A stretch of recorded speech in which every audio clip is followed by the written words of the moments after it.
All right, buckle up, everybody, because this time we're blasting off into the world of science fiction with Todd McCaffrey's Cody's War. You know, we don't often delve into fiction for these deep dives, but this book throws some seriously thought-provoking questions our way, even if spaceships and aliens aren't, usually your thing. Right, it's about survival, ingenuity, that edge-of-your-seat tension when the stakes are about as high as they can get.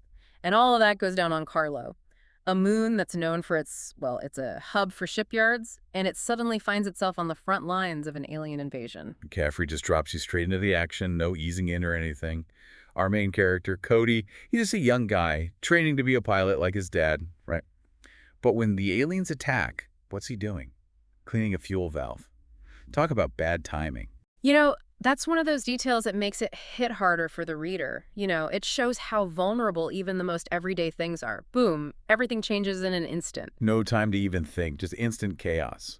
And that's where Elaz makes her entry. I mean, she practically slams into Cody as everything's exploding around them. She's a tech whiz, and let me tell you, she's a lifesaver. Literally. She's not just tech savvy, though, is she? I mean, think about it. She survives that first blast because she's wearing this experimental energy converter. See, that's what I mean about details. That little tidbit, it ends up being a huge E for the plot, for understanding the technology in this universe, maybe even why Carlo was attacked in the first place. And it's not like a clean surgical strike either.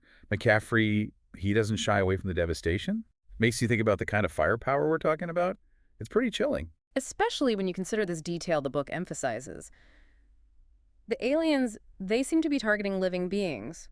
Why? What's the goal? It's this question that just hangs over everything. So, Cody and Elaz, they're picking themselves up from the rubble, and it dawns on them. They might be the only ones left. Resources dwindling, no way to contact anyone. Yeah, the situation is about as bleak as it gets. But Elaz, being the tech genius she is, she manages to hack into the network. She's trying to find anyone, any sign of life, but also, taking stock, how much food, water, air, how long can they hold out? And there is a glimmer of hope, right? Deep Space One, it's a lunar base, and it could be a refuge. Okay, so maybe not totally alone then, but things are still looking pretty dire. Deep Space One, though, they're struggling too. The attack, it was widespread, not just a local thing. It's a system-wide crisis, and everyone's reeling. With the clock ticking and the weight of the situation bearing down on him, Cody, he makes a pretty gutsy move. He assumes his dead father's identity. Risky, totally. But he needs resources, he needs authority, and he's willing to take that gamble. It shows you the kind of leader he's becoming. Decisive.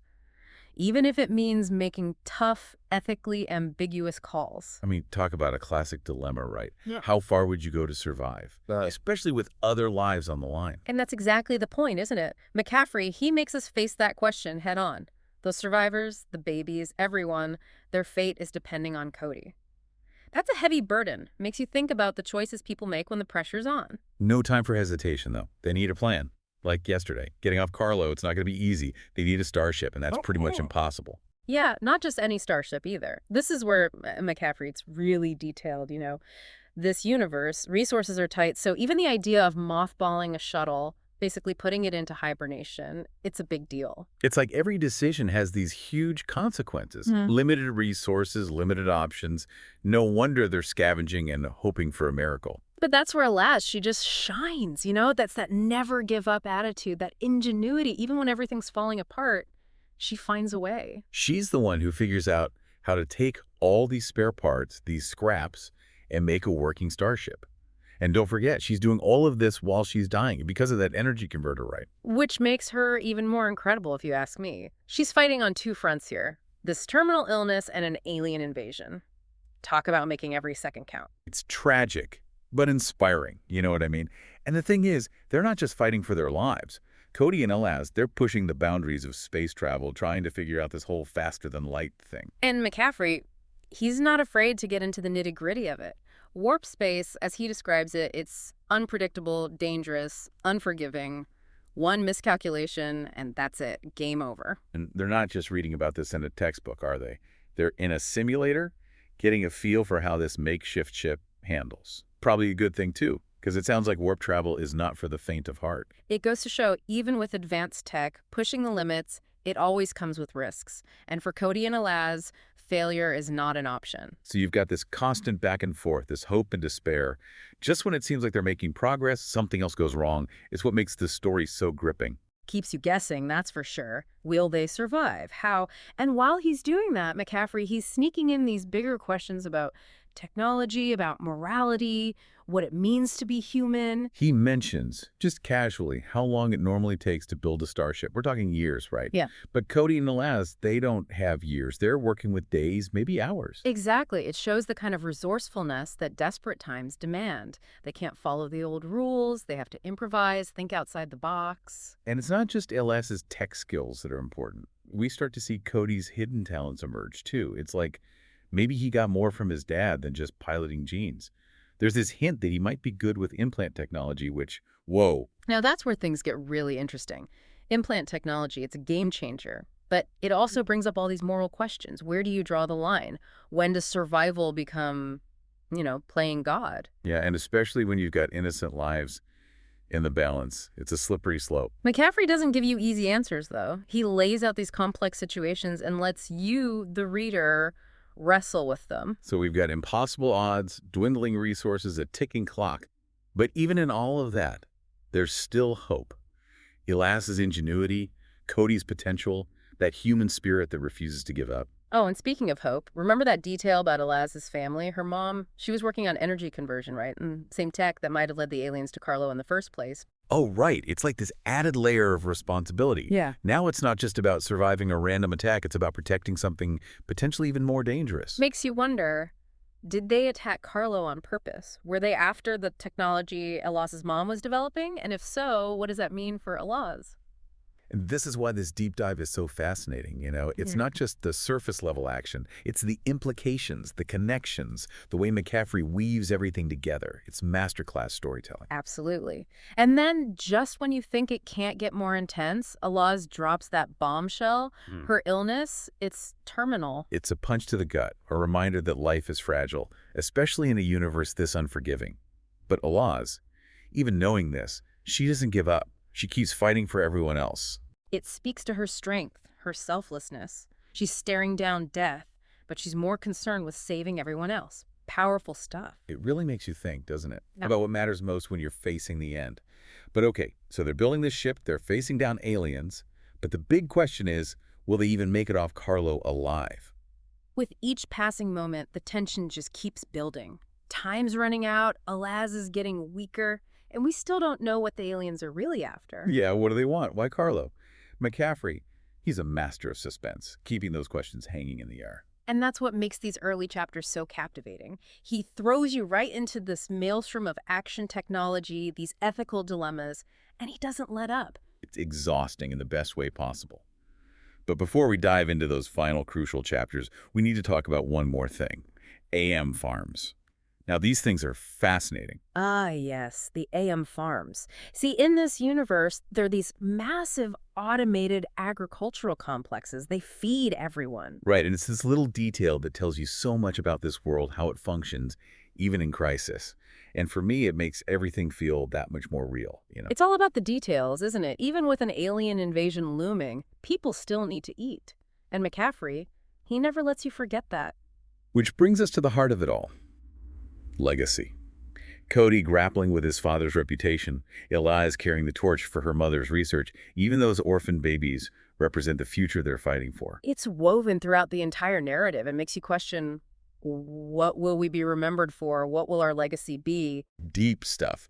And it's what elevates Cody's war beyond just a sci-fi adventure. It makes you think, makes you feel, stays with you long after you finish the book. Exactly. And that's the mark of a great storyteller, someone who can entertain and challenge us at the same time. So as we head into the final stretch of this deep dive, I'm struck by the power of McCaffrey's imagination. He's created this incredibly rich and complex world full of wonder and danger. A world on the brink of collapse, but where hope still flickers. It's a reminder that even in the darkest times, the human spirit can endure. So we're getting to the climax here. Everything's coming to a head. They've got this cobbled together ship, Elaz is racing against time, and the aliens are still out there. The somewhere. tension is almost unbearable. And McCaffrey, he doesn't let up on the gas. Every chapter throws a new obstacle at them, another wrench in the works. It's relentless. But that's what makes it so hard to put down. You have to know what happens next. Exactly. You're right there with them, feeling every setback, every moment of desperation. And yet, even with all the doom and gloom, there's this thread of hope that keeps running through it all. It's that indomitable human spirit, right? That refusal to give up, even when the odds are stacked against you. And you see it most clearly in Alas, I think. Absolutely. Here she is, facing her own mortality, and she's still the one pushing everyone else forward, still the one coming up with solutions. She's an inspiration, that's for sure. She refuses to let her own circumstances define her. And that's a powerful message, isn't it? That even in the face of death, you can still choose to live, to fight for what you believe in. And it's not just about survival for her, is it? She's driven by something more, by this desire to honor her family's legacy, to make sure their sacrifice means something. Exactly. And that brings us back to that question of legacy, which McCaffrey keeps bringing up throughout the book. What will we leave behind? What will people remember us for? It's a question we all have to grapple with, even if we're not facing down an alien invasion. Right. It's about the choices we make, the impact we have on the world around us. And Cody, he's wrestling with that same question too, isn't he? Absolutely. He's trying to live up to his father's legacy, but also forge his own path. He's got these big shoes to fill, and he's not sure if he can do it.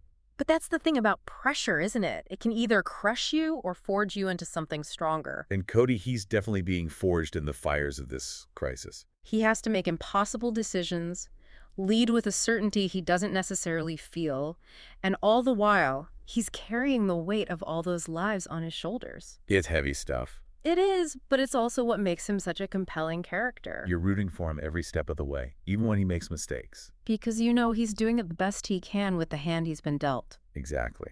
And that's the beauty of Cody's War, It's more than just an action-packed space opera. It's a story about humanity, about the challenges we face and the choices we make. It's about the power of hope, even in the darkest of times. And it's about the legacy we leave behind long after we're gone.